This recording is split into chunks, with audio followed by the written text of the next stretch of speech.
Hi everybody, welcome to lecture 7 of Electrical Engineering 331. In this lecture we will talk about time-invariant systems, and we will also talk about the impulse response. So let's jump right into this. For time-invariant systems, what we have is the following. So suppose we have a system where x of t and x of t is the input and y of t is the corresponding output. Then this system is time invariant if a delay or a shift in the time that you have the input will give exactly the same shift in the time you have the output. So x of t minus tau will, that input will result in the output y of t minus, I said tau, but actually it should be capital T. So x of t minus capital T, that input will give the output y of t minus capital T. So let's look at some examples to see how you would actually test to see whether a system is time invariant or not.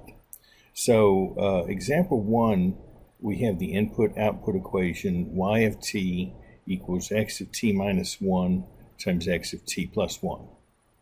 And once again now, y is the output, x is the input. So this is the input-output equation for a time, I'm telling you, this is time invariant. And so we ask then, how do you know? How can we see that? Okay, well, for every case now that we will consider, the reasoning will be the same, so pay close attention. Remember that this input-output equation here means y of t equals x of t minus 1 times x of t plus 1 for all t. It doesn't mean that that's true only for one particular t. It means it's true for all t. And so really you can consider that as being like an infinite number of equations, because any t you pick, it should give you a truthful equation. So for instance, if we pick t equals 0, we get the equation y of 0 equals x of negative 1 times x of positive 1. Or if we pick t equals 0.5, we get y of 0.5 equals x of minus 0.5 times x of 1.5, and so on. So we can pick any t we wish and plug it into that equation, and we will into this input-output formula, and we will get an equation that is true. And so now the way that we check to see whether or not this system is time invariant is the following. What we need to do is to replace t wherever it appears in the argument for x or y by t minus capital T, and then see if the resulting equations are still true for some values of t. Okay, so you see here what we've done. This t right up here is in the argument of y, so we replace it by t minus capital T. This t is in the argument for x, so we replace it by t minus capital T. And this t is also an argument of x, so we replace it by t minus capital T. And now I'm putting a question mark because I no longer know if this is going to be true or not, so we have to test it out and see. Now, we don't test at the same times that we did up here. Instead of testing at 0, 0.5, 1, and 2, I'm going to test at t plus 0.5, t plus 1, and t plus 2. And let's see what happens when we get that, when we do that. Well, when we substitute in little t is equal to capital T, we get the equation y of 0 equals question mark x of minus 1 times x of plus 1. But we know that that's true because that matches the first equation up here. So that's correct. What about if we check for little t equals capital T plus 0.5? Well, if we plug in that into this equation here, we would get y of 0.5 equals question mark x of minus 0.5 times x of 1.5, and that exactly matches the second equation up here, so that's true. And likewise, when we check at little t equals capital T plus 1, or little t equals capital T plus 2, again, we're getting equations that match what is up here. So what we conclude then is that making the substitution everywhere t appears an argument for x or y, substituting instead t minus capital T, has made no difference. We are still getting the same equations out of this shifted formula, and therefore this system is time invariant. Okay, now let's look at a very similar example that is not time invariant. Notice that this new input-output equation, here's another system, and its input-output equation is very similar, but I've just thrown in this t here. So let's see what will happen with this. Okay, again, I have started by just sampling this at a few values of t. I chose this time to be 0, 1, 2, 3. You don't have to choose a lot of points there, just a few to get an idea of how things are going. So when we sample this at 0, on the left-hand side we get y of 0, on the right-hand side, because of the presence of this t, since t is 0, the whole right-hand side just goes to 0. When we try t equals 1, we would get y of 1 on the left-hand side, and on the right-hand side we'll have 1 times x of 0 times x of 2. So x of 0 times x of 2. When we choose t equals 2, we get y of 2 on the left, and on the right we get 2 times x of 1 times x of 3. And if you want to go ahead and check t equals 3 as well, you would get y of 3 is equal to 3 times x of 2 times x of 4. Now, as we did before, what we will do is everywhere t appears in the argument of x or y, we will replace it by t minus capital T. So the y of t up here becomes y of t minus capital T. The x of t minus 1 becomes x of t minus capital T minus 1. And the x of t plus 1 becomes x of t minus capital T plus 1. But now notice that this t that's out in front, we leave that as t. Why? Why don't we substitute t minus capital T for that? Because it is not in the argument of x or y. So that needs to be left as it is. Okay, so now that we've done that, let's again check at a few values of little t and see what we get. If we check at t equals capital T, we would get y of 0 equals, now we're plugging into this formula now.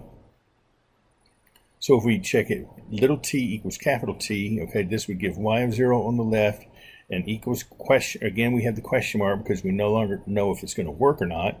So then we get little t is capital T. When we substitute capital T in there, we get x of negative 1.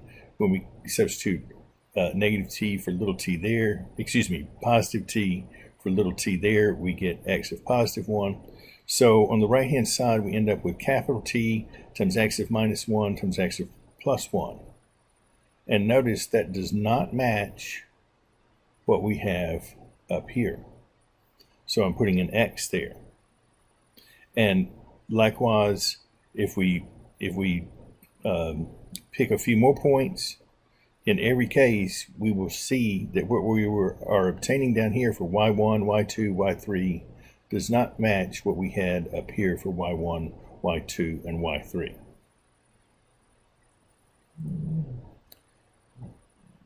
The only way it would match would be for one value of capital T, and that's 0.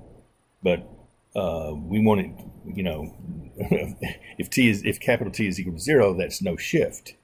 And so obviously, if we don't shift at all, the system is going to be the same. But if we have a non-zero shift, then our equations are ending up different, and therefore this system is not time invariant. So that's how you can check to see if a system is time invariant or not. Okay, now we go to a very big topic in this course, which is the determination of the impulse response of a system, we're going to find out later that the impulse response of a system really contains essentially all the information we need in order to find out how a system behaves. So this is a crucial concept.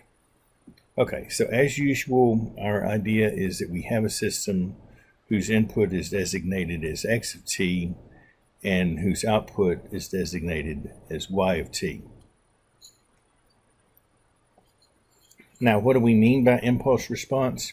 The impulse response of a system is usually designated as h of t, and it's simply the value or the expression for y of t is the value that y of t takes when x of t is the delta function or the impulse function. So writing this in terms of the symbols here, see when we replace x of t by delta of t, we replace y of t by h of t. This is the definition of the impulse response. H of t is the response to the impulse. Okay. So now the question is, how do we find the impulse response of a system? That's what we would like to do. And so I'm going to show you a technique for doing that. Now, this technique that I'm going to talk about is rather different from the technique discussed in your book. And of course, on the tests, you're welcome to use whichever technique you like. But just you need to definitely be aware that the technique that I'm going to show is different from the one in the book. I believe that there's a decent chance you might find this approach simpler, but we'll see. You know, different people like different things. Okay. So what we're looking at is input-output equations that have this form: alpha 2 d squared y dt squared plus alpha 1 dy dt plus alpha 0 y of t is equal to beta 1 dx dt plus beta 0 x of t. So you can notice that the alphas are the coefficients for the y terms, betas are the coefficients for the x terms, and the subscript on the coefficient matches the order of the derivative. So alpha 2 for the second derivative, alpha 1 for the first derivative, alpha 0 when there's no derivative, and similarly beta 1 for the first derivative, beta 0 for no derivative. Okay. And now I'm going to show you the procedure. Now, I'm labeling the first step of the procedure. This may seem a little unusual, but I'm labeling the first step as step 0. And the reason I'm calling it step 0 is that you're almost never going to have to worry about this step, but I do want you to be aware of it.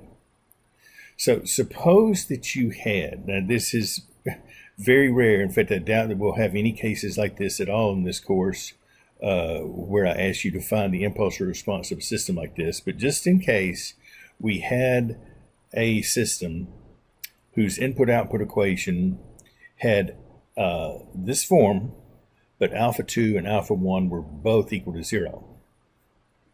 So that we had no derivative terms on the left-hand side at all. And we wanted to find the impulse response of that. Okay. Well, then we write down the rest of that equation. And as we said above, we substitute h of t for y of t, and we substitute delta of t for x of t. So that's what we've done right here. And then if we multiply both sides of that equation by 1 over alpha naught, we get this, and we're done because we've already found the impulse response. So it's just that easy. But unfortunately, as I say, it will be very rare that we will have that I will ask you to find the impulse response of a system that is that simple. So don't get your hopes up too much there. Okay, so now let's look at the case that we're much more likely to encounter, where either alpha 2 or alpha 1 or both are non-zero. And so I'll take this to be step 1. Okay. The first thing that you should do is to look at your equation, which again is right here. This is a differential equation, and you remember that in lecture 5 we looked at differential equations, but they were a little different from this because they all had 0 on the right hand side. But that's okay, because that's what we want to do in step 1, is we want to replace the right hand side by 0. Okay? So it says, using what we learned in lecture 5, find the homogeneous solution. You might remember from your differential equations class that when the right hand side is equal to 0, that's called a homogeneous equation. And so we're going to call the solution to the homogeneous equation the homogeneous solution. And I will designate it by y sub h of t. H means homogeneous. So we want to find that homogeneous solution first.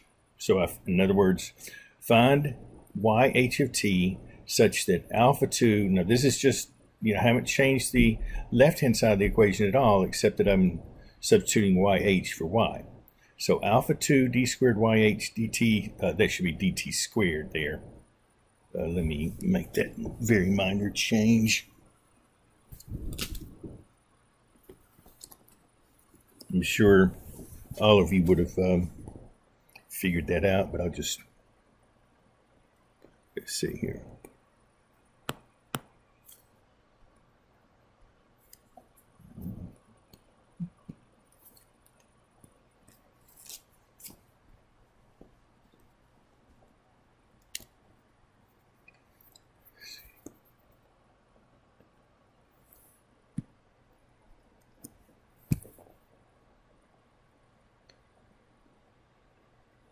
Well, where did it go?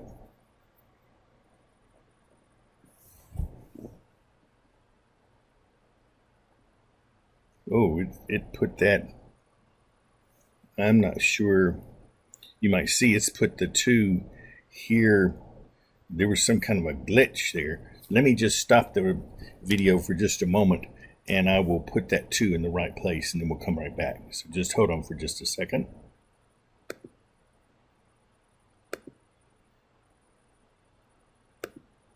Okay, so now we have this fixed. You see that the 2 has been put there, and wherever that other 2 was, we got rid of it. So anyway, so this is the homogeneous equation. And as I say, we've replaced the right-hand side of our input-output equation by 0, and we have replaced y by yh. And then we use the techniques that we learned in lecture 5. And of course, we know then that when we solve for yh, we're going to have 1 or 2 undetermined coefficients. If alpha 2 is non-zero, then we'll have 2 undetermined coefficients. But if alpha 2 is 0 and alpha 1 is non-zero, then we would have 1 undetermined coefficient. Okay? So that's the first step. Now the second step will be to define a function that we're going to call h hat of t. And h hat of t will be equal to this function you just found in number 1 multiplied by u of t. Okay? And once we form this h hat of t, we will be able to find the undetermined coefficients in that function. Remember, yh has these undetermined coefficients, so when we multiply by u of t to get h hat of t, there's still going to be these undetermined coefficients there, but we can determine what those undetermined coefficients are by substituting h hat of t into the differential, our input-output equation on the left-hand side.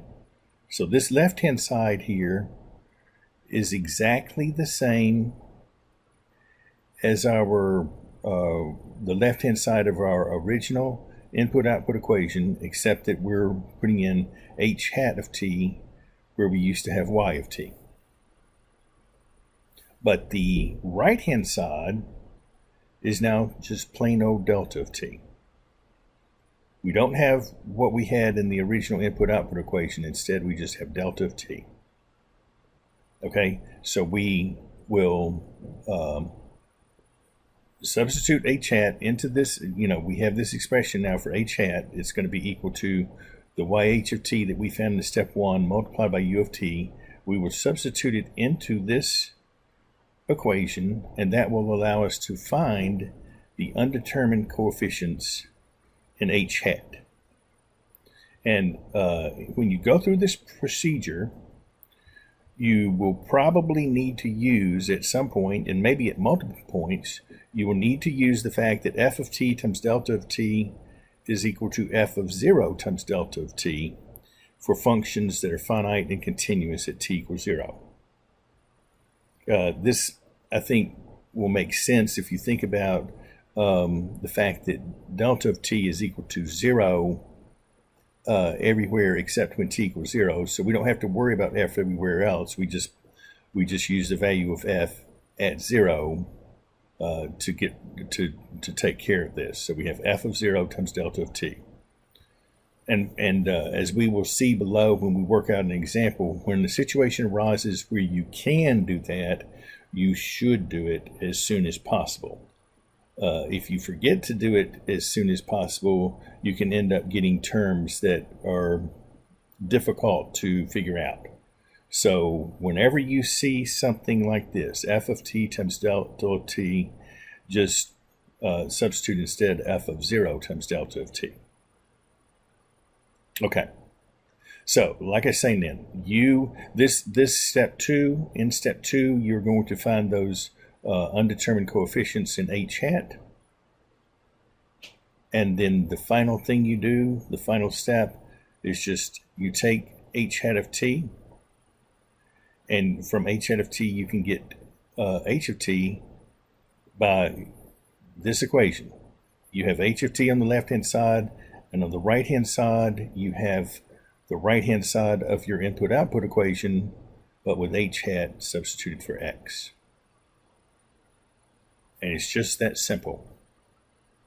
So now we will look at an example. Now this example, I'll go ahead and warn you, is rather lengthy, but we will look at some shorter examples as well. But I wanted to cover pretty much everything that you will need to worry about here. Of course, there's always little variations with different problems, but this example should give you a very good idea of how this procedure goes. So this is our differential equation, and notice that this is our input-output equation for the system, and notice that it exactly matches the form that we had above. And so now we want to find the impulse response of this system. So, as we said above, the first step will be to take this left-hand side and set it equal to 0 so that we can get the homogeneous solution. And that's why I'm calling this y sub h, because this is going to be the homogeneous solution. Now, this right here is just using the solution procedure that we talked about in lecture 5, where we propose a solution of the form CE to the PT and then substitute that in and simplify. So here's our algebraic equation, p squared plus 5p plus 6 equals 0. And this gives us roots p equals -2 and p equals -3. So yh of t is equal to c1 e to the minus 2t plus c2 e to the minus 3t. So as predicted, we have two undetermined coefficients. Now for step 2. In step 2, we let h hat of t be that homogeneous solution multiplied by u of t. So that's what we have right here. And then remember that what we need to do is take h hat of t and substitute it into this equation. Now this equation is identical to the original input-output equation on the left-hand side, except of course that we have substituted h hat for y. But on the right-hand side, we have just put simply delta of t. Okay? Now, this is where this procedure, it's not difficult at all, but it gets tedious at this point. So for the first few steps, I will go through this step by step, but I think you'll rapidly get the idea. So let's see what all is involved in actually doing this. Okay, so we have 2d squared dt squared of our expression for h hat of t, plus 10 d dt, and here's our expression for h hat of t, plus 12, and here's the plus 12 h hat of t. So all I'm doing here in these two lines is just repeating this equation right here, but substituting this expression for h hat of t. Okay, now let's get started with the work. Okay, now this first term is 2d squared dt squared, so I'm going to leave out a 2 dt, but the other derivative I'm going to go ahead and start operating. Now this first term is a product, so I'm going to use the product rule, and I'll have the first term c1 e to the minus 2t times du dt. But we learned in our last lecture that du dt is delta of t. So that's how I get this term. Then I have to use the second part of the product rule, which is this times the derivative of this. So that's how I get minus 2c1 e to the minus 2t u of t. Next, I differentiate this. Again, I'm going to have to use the product rule, and so I get the first times the derivative of u of t, which again, the derivative of u of t is delta of t. And then the second times the derivative of the first, so minus 3 ct e to the minus 3t u of t. So this term in the brackets represents the first derivative of h hat of t. And then, so I've used one of those derivatives, and the other one is down here. Okay, so now look at this second term, which is plus 10 times the first derivative of h hat, so I don't have to do any more work. I can just copy down exactly what I have up here. And likewise, then I can bring down this third line. So far that wasn't too much work. I just had to calculate the first derivative of h hat. Now, remember that I said that if you have any terms that look like f of t times delta of t, simplify them immediately as soon as they arise. And so I have a term that looks like that here and here. All these four terms that are underlined in red look like that. So we need to simplify them. So in the first case, this f of t is c1 e to the minus 2t. That's the f of t times delta of t. And we want to replace that by f of 0 delta of t. Well, for this first part, when we plug in t equals 0, we would just get c1 e to the 0, but e to the 0 is 1, so we just get c1. So this term, c1 e to the minus 2t delta of t, simply becomes c1 delta of t. Then I bring down the second term exactly. The third term here, same kind of thinking. When the f of t in this case is c2 e to the minus 3t. When we evaluate that at 0, it becomes c2 times e to the 0, or c2 times 1, which is c2. So this term just becomes c2 delta of t. And then bring down the fourth term. And then again, this is just identical to this, so that takes care of that. And the second line, and then the third line, we just bring it down. So now that we have simplified all the terms that look like f of t times delta of t, now we can proceed. We still need to do a little more work. We need to take the first derivative of this term before we proceed. So that's what I'm going to do now. I go down here, and here's the 2, but I'm going to go ahead and take this derivative inside and operate. So when I operate on this, I'll get C1 delta dot of t. Now this delta dot, it just means d delta dt, and you can write it any way you wish. I just found it a little more convenient to write delta dot, but just remember that's the same thing as d delta dt. Okay, and then when I take the derivative here, again, this is going to be product rule, so minus 2c1 e to the minus 2t delta of t. That's the first times the derivative of the second, and then I also have second times the derivative of the first, so that will give me the plus 4c1 e to the minus 2t u of t.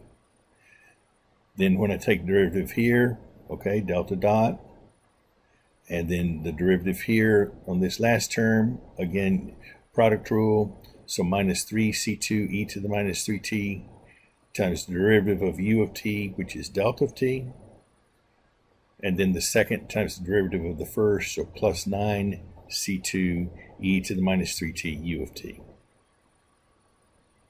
So that's what I get when I take the derivative of this bracketed term there. And here I just have to multiply through everything by 10, and so that's easy. And then here I have to multiply by 12, so you can see I've actually done both of those steps at once, because here I get 10c1 delta of t right there, and then a 10 times minus 2c1 e to the minus 2t u of t. That would give me minus 20c1 e to the minus 2t u of t. And here I'm going to get a 12c1 e to the minus 2t u of t. So the minus 20 plus 12 gives me minus 8 c1 e to the minus 2t u of t. And then I'll get a 10 c2 delta of t right here, and a 10 times minus 3, so minus 30 c2 e to the minus 3t u of t, plus 12 c2 e to the minus 3t u of t. So minus 30 plus 12 gives me minus 18 c2 e to the minus 3t u of t, and then bring down the delta of t on the right hand side. Now, once you get down to this point in step 2, you should always have some cancellation occurring. And you see immediately what I'm talking about here. If you look very closely, notice that we have here, let's see, what should I say? Okay, well, let's just go step by step. So we have 2c1 delta dot of t and a 2c2 delta dot of t. So that takes care of those two terms. But now look at all the terms that involve e to the minus 2t u of t. We would have a 2 times 4c1. So we have a 8c1 e to the minus 2t u of t. And here's a minus 8c1 e to the minus 2t u of t. So all of those terms disappear.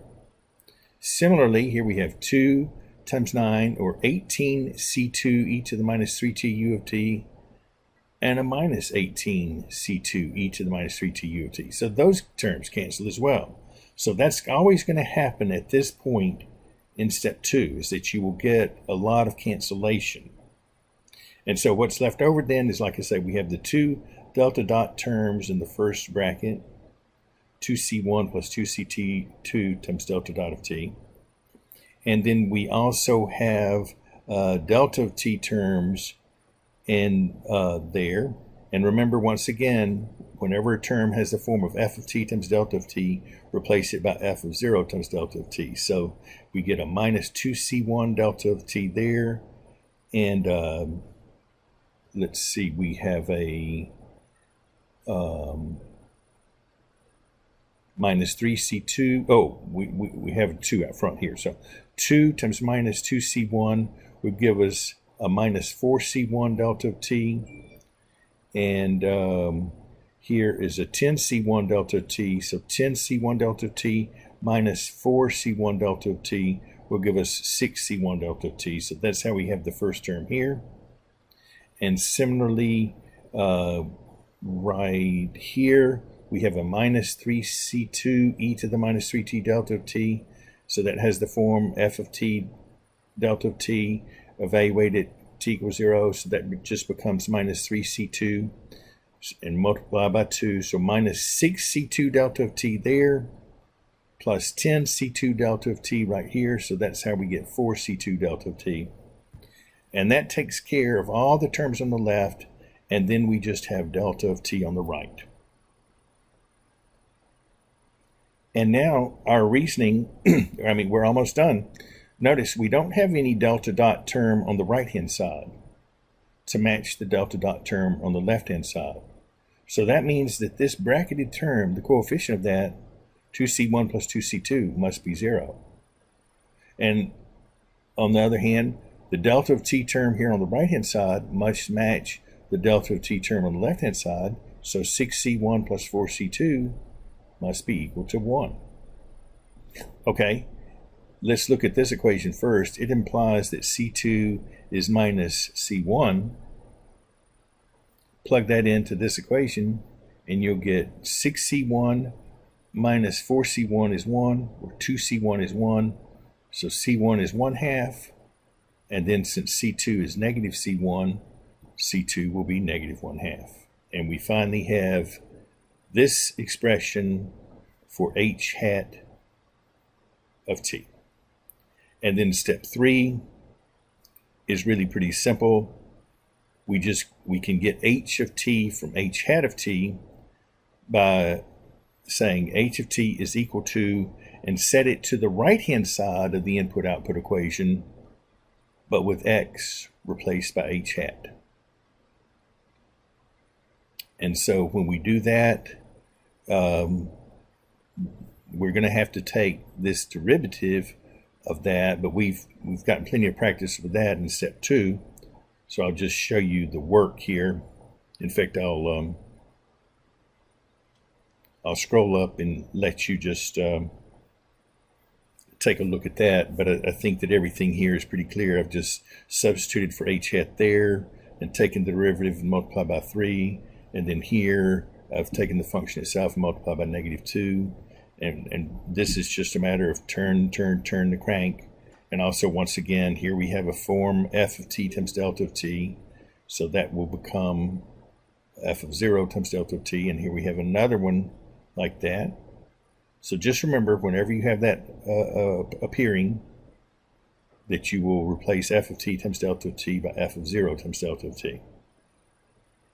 And so after we simplify all of this as much as we can, we finally come up with this answer right here for the impulse response. And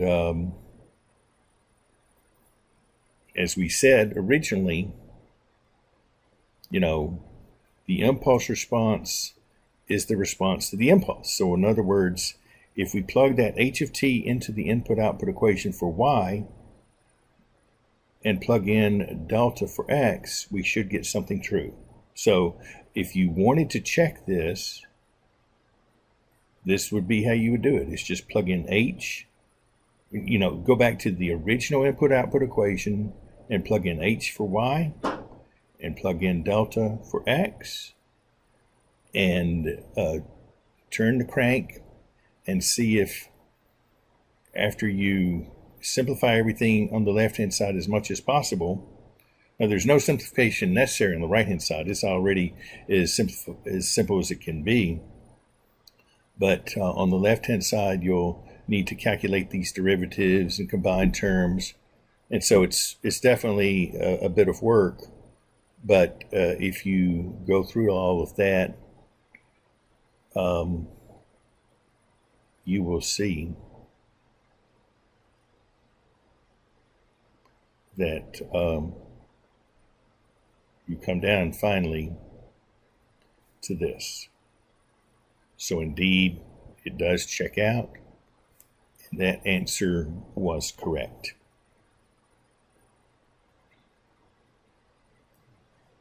Let me make this smaller for you so that if you want to take a picture of it or something, there. Now it all fits on one screen, so that if you wanted to take a picture and go over every single step, you can.